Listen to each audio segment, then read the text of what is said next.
Oxley with School of Lexía, and I'm here with a friend, Miss Holland.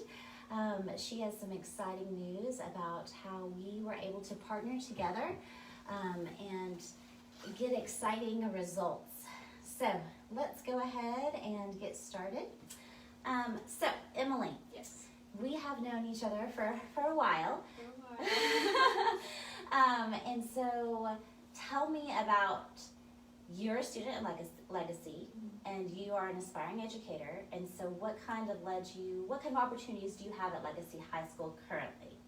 So throughout Mansfield ISD, specifically Legacy, and then going on to Ben Barber, which is our Career Tech Academy, we do have education-specific classes for as far as like the career pathway goes. So the same way we have like mechanical classes at Ben Barber or culinary classes at Ben Barber, we also have education classes at Ben Barber. Those start at our home campus, so they started for me at Legacy with Principles of Education and Training. I was a sophomore when I started that class, and so I've since moved up to my internship class, which has been a huge opportunity for me. But beyond that, we also have education clubs. The one that we have at TAFE is called Texas Association of Future Educators, or I think I said the one we had at TAFE, the one we have at Legacy, and we call it TAFE. That's a subgroup of Educators Rising, which is a national organization. So that has been a great opportunity for me to kind of go deeper into the world of education, and like explore how different teachers teach and how administrators do their work, and how to work with students with disabilities and so on. So it's been a really great opportunity for me. Lots of great resources, lots of great connections that I've made through that. So it's been super helpful. And you are not just a part of the organization, you are the president, right? I am the president, yes. So I am the president of our chapter of TAFE. Before this, I was historian.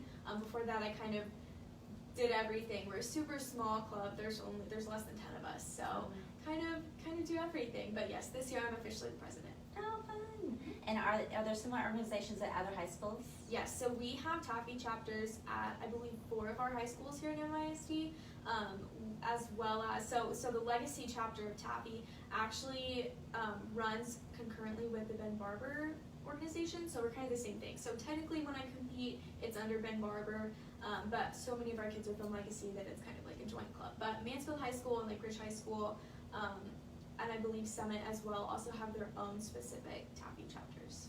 And so what are some things that a student could participate in being a part of this organization? So we, TAFE has this thing called TRAFLS, and it's an acronym, and it's like teaching, appreciation, recreation, like fundamentals of leadership or fundraising, leadership, and so on. So those are kind of like core tenets, I guess, and so all of our competitions fall under one of those categories. So teaching, for example, there is a competition where I could write a lesson plan, deliver it to a real class, and then reflect on how it went, and I would be judged based on how my lesson went and what my lesson actually contained. There's an impromptu teaching competition, so that's, I go in, they say, here's the scenario, and I have 15 minutes to get some resources together and create a whole lesson. There's also, I don't know what this would fall under, I guess leadership, that category, but so the competition that I did this year, which was exploring education administration careers, where I'm not actually teaching, but I'm more reflecting on something that somebody else is doing. In the past, I've done teacher-created materials, so I designed something that would be useful in a classroom, and I competed on that. So there's numerous different ways that a student can participate in that. Wow, these are great opportunities Yes. for someone that is very interested in education. They are really preparing you for the future. Yes, so absolutely. That is awesome. And so you are planning to get an education degree? I am, yes. I'm going to TCU, and I'm majoring in music education. Oh, so fun. Oh, you're going to be amazing at it. I Thank can't wait. you. I can't wait. And so you had a certain competition that you were participating in with TAFE, and tell us a little bit more about that. So as I mentioned earlier, my competition from this past year was exploring education administration careers, which starts at the region level and then goes all the way through to national level. So what I had to do for that was I had to first determine, what administrator I wanted to shadow, where I wanted to go. Ultimately, I ended up at the School of Lexía, but then after that point, I had to do a job shadow, so I was at the School of Lexía for a few days, watching Miss Linnéa, watching the kids, working with them just a little bit, kind of seeing how things ran. And then I did an interview with both Miss Linnéa and Mr. Oxley, and I reflected on that, wrote a paper over that, and then that was my competition. I developed a presentation out of that and delivered it to a panel of judges at state. Wow.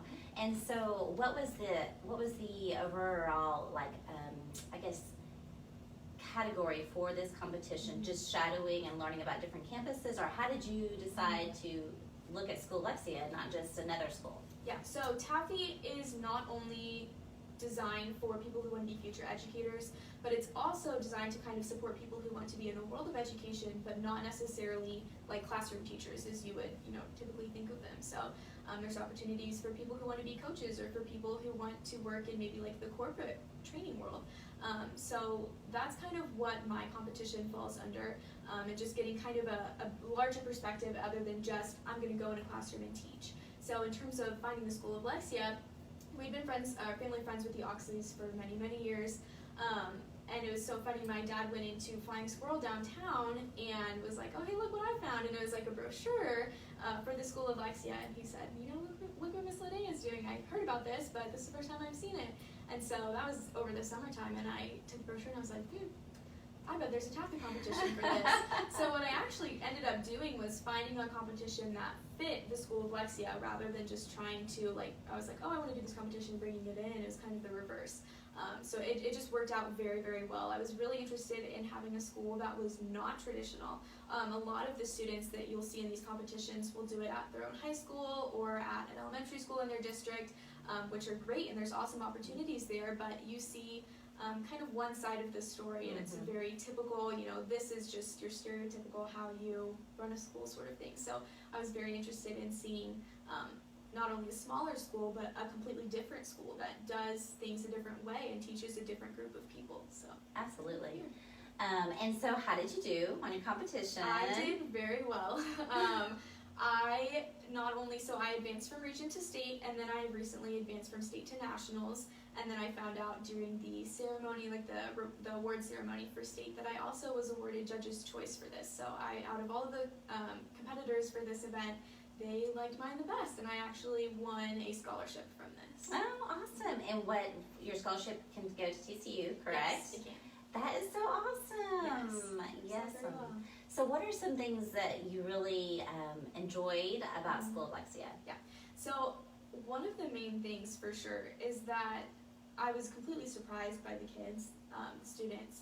Not that I ever necessarily underestimated them, but it was more so that they exceeded anything that I ever could have, thought that they could have done. Just their genius in terms of their artistic abilities and their abilities to engineer. Yes. I'm still so impressed about that, and I talk about it, all the time whenever I can. It's just so cool.